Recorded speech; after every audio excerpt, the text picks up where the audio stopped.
not a miracle, then one of the karamats, the wondrous deeds of the divine erupting. So I'm going to introduce them in the order that they appear.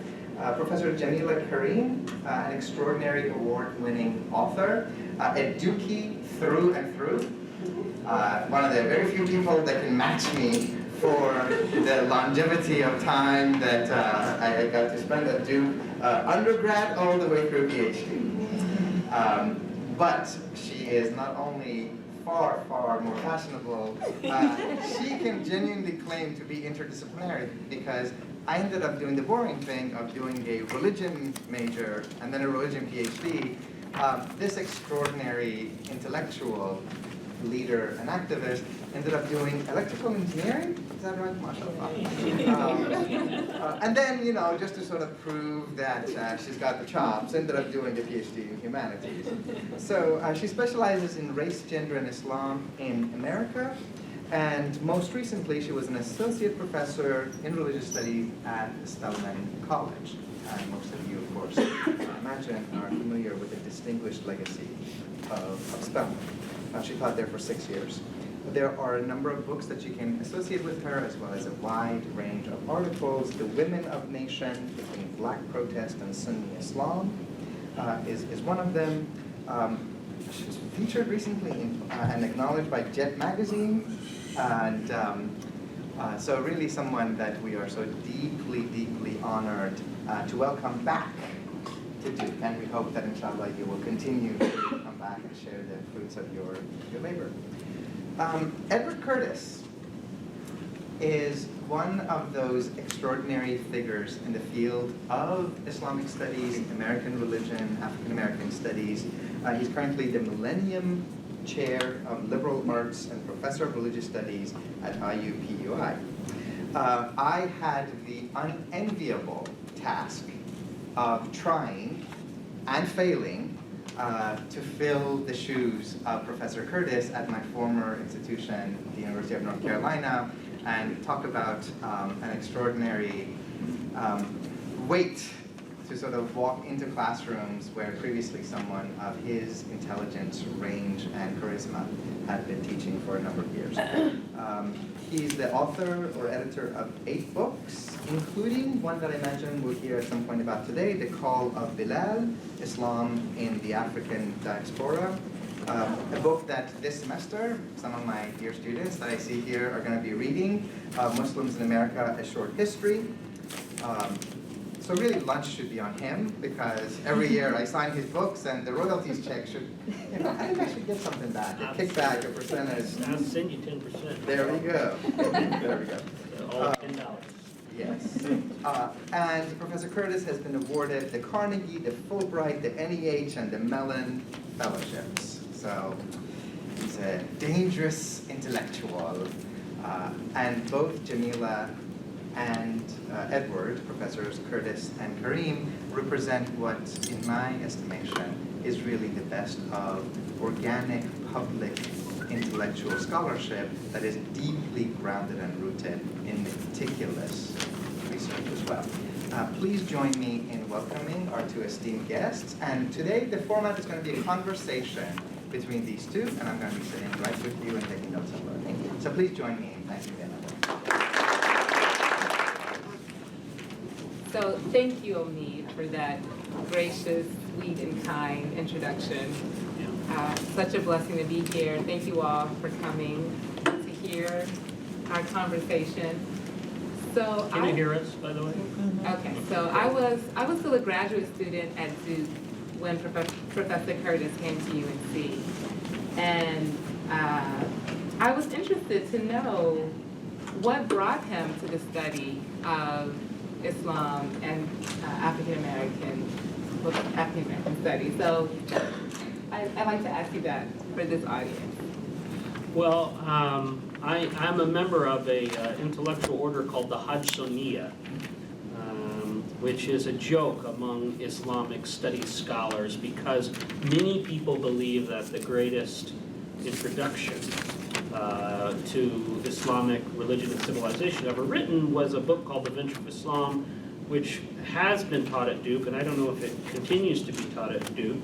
Graduate level. Graduate level, used to be taught in Baby Islam, I think, here at Duke, and which is what Bruce Lawrence referred to it as.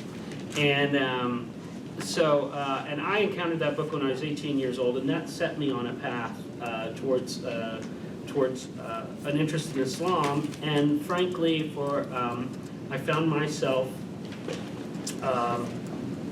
deeply attracted to the question of why so many African American people had become Muslim. From a very early age, growing up in Southern Illinois, the African American experience was the Rosetta Stone through which I saw my own experience as a brown boy growing up in a white supremacist rural environment. And so eventually, when I got to graduate school, I decided to combine these two passions and study the practice of Islam among Black Americans. And I was introduced to that topic by attending Friday prayers every Friday at the community that Jamila Kareem's family has contributed so much to, the W.D. Muhammad community. And from then on, it's been a fantastic intellectual journey. But that's how so many times these intellectual journeys also mirror our own personal desires and goals and hopes, and that's exactly what happened to me. And you, how did you decide to be a scholar rather than just a practitioner or an engineer? Okay. Yeah. Well, part of it had to do with Omid. I took a course. Bismillah ar-Rahman ar-Rahim, alhamdulillahi rabbil alamin, ar-Rahman ar-Rahim, malik yawmiddin, iyyaka na'budu wa iyyaka nasta'in, ihdinas siratal mustaqim, siratal ladzina an'amta alayhim ghayril maghdubi alayhim waladdallin. I mean, the English translation of that is, in the name of Allah, most gracious, most merciful. Okay. In the name of Allah, most gracious, most merciful. All the praise and thanks be to Allah, Lord of the Alameen, the most gracious, most merciful, the only owner and the only ruling judge of the day of recompense, the day of resurrection. You alone, O Allah, we worship, and you alone, O Allah, we ask for help. Guide us in the straight way, the way of those upon whom you have bestowed your grace, and not the way of those who have earned your anger and your wrath. And with that, I welcome you to another episode of the History, Community Life, Diverse and Muslim Americans in New England. I'm Hasson, Rashid, your host, and I'll be with you for about approximately 20 more minutes, okay? But, until then, I extend the International Universal Cordial of Peace out to you in the Arabic language, and that is Assalamu alaikum, peace be unto you, and welcome to another episode of History, Community Life, Diverse and Muslim Americans in New England. It's good to have you joining us once again. I shared that video. I kind of extended the time limit on the video because it's a very important video, and it was concerning Islam in the Western Hemisphere, and it's part in Black History Month, but we'll try to its role in Black History Month. We'll try to get back to it if we have time permits. But there are several things I want to bring to your attention about happenings here in Cambridge, Massachusetts. Well, since this is Black History Month, and I guess the biggest event of the month will take place right here in Cambridge at the Cambridge City Hall. That's February 26th, 5 to 7:30 p.m. And you're invited to come on out. Cambridge Black Artist Reception, stamp unveiling and featuring speaker Dr. Manisha Sinha on Black women's role in the suffrage movement. Okay, so that's Wednesday, February 26th, 7:30 p.m., Cambridge City Hall, 795 Massachusetts Avenue, Cambridge, Massachusetts. Light refreshments will be served. The event is free and open to the public. Sponsored by the City of Cambridge Employees Committee on Diversity, the City Manager's Office, and Mayor Symbol Siddiqui. So that's Dr. Manissa Sinha on Black woman's role in the suffrage movement. So this is going to be a key event during our experience here in Cambridge with Black History Month. That's Wednesday, February 26th, 5 to 7:30 p.m. Cambridge City Hall, 795 Massachusetts Avenue, Cambridge. And don't you miss it. They're going to be light refreshments will be served. The event is free and open to the public. That's once again Wednesday, February 26th, 5 7:30 p.m. And they'll be featuring Dr. Manissa Sinha on Black woman's role in the suffrage movement. Okay, and Cambridge's own Larry Ward. He'll be sitting what is known as the fourth season of the Eric Johnson Concert Series 2020. That's February 23rd, 2020, 6 p.m. And the cost is $6. And you know, this year during Black History Month, they're going to feature a tribute to Stevie Wonder. It's I guess it's going to be at the Abundant Life Church, 47 Howard Street, Cambridge, Massachusetts. The Greats of Cultural Sound, featuring Donna McElroy, Nadelka Prescott, and Dennis Montgomery. Presented by the Cambridge Jazz Foundation. I think the president of that is Larry Ward, former city council here in Cambridge. And once again, they're putting on a tribute to Stevie Wonder at the Abundant Life Church, 47 Howard Street, Cambridge. And that's 6 p.m., $30 admissions fee, February 23rd, 2020. So don't you miss that one. Okay, I got one more thing that I'd like to share with you tonight. Tonight at the I think that's the Martin Luther King School. Okay, they're featuring Congresswoman Ayanna Pressley, and they're putting on a Cambridge Town Hall.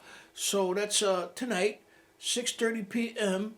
And this is at the Cambridge Martin Luther King Jr. School, 72 McGee Street, Cambridge, Massachusetts. So I just wanted to pass that on to you. Okay, we're gonna try to get back to that video that we opened the broadcast with. There are a few other things here that I'd like to bring to your notice, but I don't think we have time. But I got something else that I want to do. I admit to extend the series. We had a video series on the evil eye, you know, and so I had another video I wanted to share with you, just as an extension of our ongoing series on the evil eye. So if you tolerate with me for a little while, we're going to try to get that on too, and I don't want you to miss it. Well, we can share maybe a few minutes of it with you, but it's a continuation of our ongoing series on the dangers of the evil eye. Okay, we'll try to get to that in a minute. Just hold on.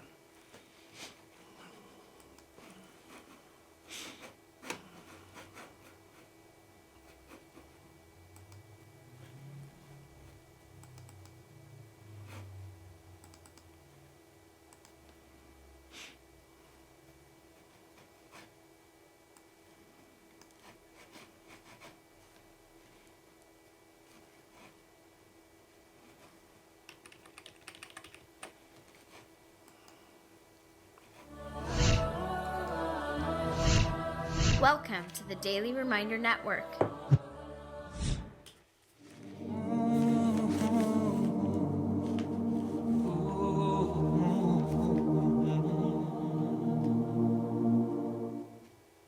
Everything that happens in your life, you take a nice picture of it and push it out. Doesn't it happen nowadays? Watch out, be careful. People are suffering and struggling. Why? The evil eye is the truth. The hadith says, you are inviting people to have the evil eye on you. Look what I ate. Wallahi, I've seen people's profiles. Every meal, they change the picture. Why? Because I had turkey. Wow. Did you have turkey? And I had this and that, and this is the juice I had and the drink I had, and this is where I went, and this is the hotel I stayed in, and this is how beautiful this was, this is the dress I bought, and this. every single thing. And every while you dress your child and the picture is up. And you dress another child and the picture is up. Wallahi, there is a lesson. Go back to Surah Yusuf. There are 2 times that we learn a lesson in this surah in this regard. قال يا بني لا تدخلوا من باب واحد وادخلوا من أبواب متفرقة. One was when the brothers were all entering into that particular palace or into the ministries in order to get their food. The father says, enter separately. And one of the reasons mentioned in the books of tafsir is so that the people's eye does not catch you all and does not affect you with the evil eye. That was one of the lessons that we learned. قال يا بني لا تقصص رؤياك على إخوتك فيكيدوا لك كيدا. And here as well, the father says, do not relate this dream to your brothers. So my brothers and sisters, think for a moment before you upload your pictures and before you actually put your food and everything else. You know, we are not saying that you should divorce yourself completely from technology, but what we are saying, make good use of it. Make the best use of it, but do not use it to destroy your own self. You can tell genuine people sometimes some goodness you've been in, but it does not have to be everything. Because let me be honest, you send 1, 2, 3, 10 pictures, and some people who see it are wishing for it all their lives, working towards it, and you have it with so much ease. Do you think they will be able to digest it? There will come a stage in their lives when they start feeling something towards you. Look at this person, they have heaven on earth, and they don't know the problems you have in this dunya. Imagine if we were to put up profiles about the bad things that happened in our lives all the time. We would be living in gloom and doom. But man is such by nature, he wants a good picture of himself out. He wants a good picture, everyone. We want a good image. So there's no harm in portraying that good image, but it does not need to be the finer details of your life. Okay, Assalamu alaikum, Hassan Rashid, back here with you again. You know what? Before we leave it today, I'd just like to remind you that the Shiite Muslim sect, spawn of Islam, Shiite spawn of Islam, they're having a student conference right here in Massachusetts coming up just about the end of the month. The National Shiite Student Conference titled Marifa 2020 Self-Discovery and Imagination will be held on February 28th to 29th in Massachusetts right here. According to the marifaconference.com, the Harvard College Student Organization Center at Hillis will host the program. Shiite students today find themselves dealing with the myriad of challenges between the struggles of navigating faith in America, creating spaces to cultivate spirituality, balancing several identities as well as being a minority within the Muslim community. Students need a meaningful forum to engage these issues. So that's the Shiite student. I guess they're located at Harvard, and it's a national conference. So I guess the people will be coming. Shiite Muslims are coming all over, and they'll be here in Cambridge from February 28th to 29th, right at the Hillel. No, that's the Harvard College Student Center. Hillel will host the program. Okay. So if you like additional information on that, you can go to the. I got a website here that you can go to marifaconference.com. That's marifaconference.com for additional information about the Marifa 2020 Shiite Student Conference. Entitled, the theme will be self-discovery and imagination. And guess what? The Ahmadiyya Muslims community dates back to February 15, 1920, and is the oldest Muslim organization, they say, in the country. Now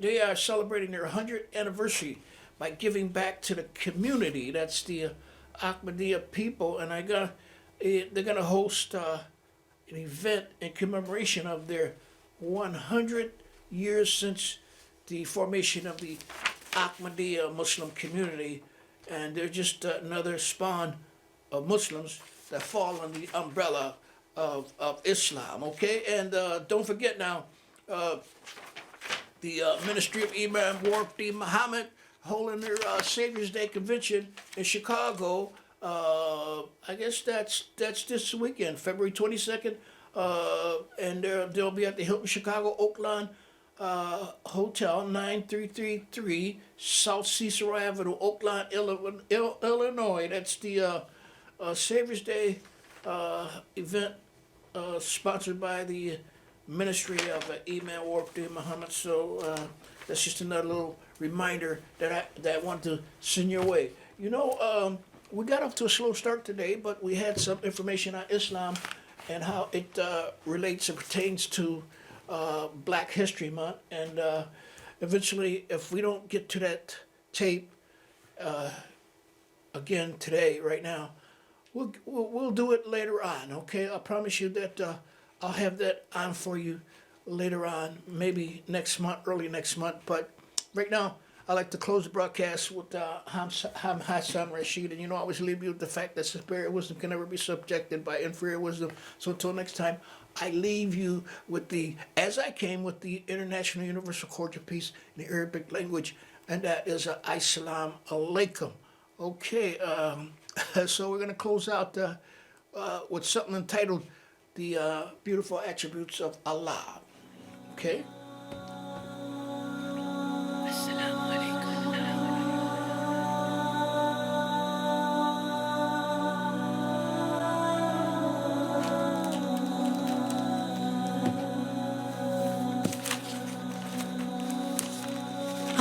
الرحمن الرحيم الملك القدوس السلام المؤمن المهيمن العزيز الجبار المتكبر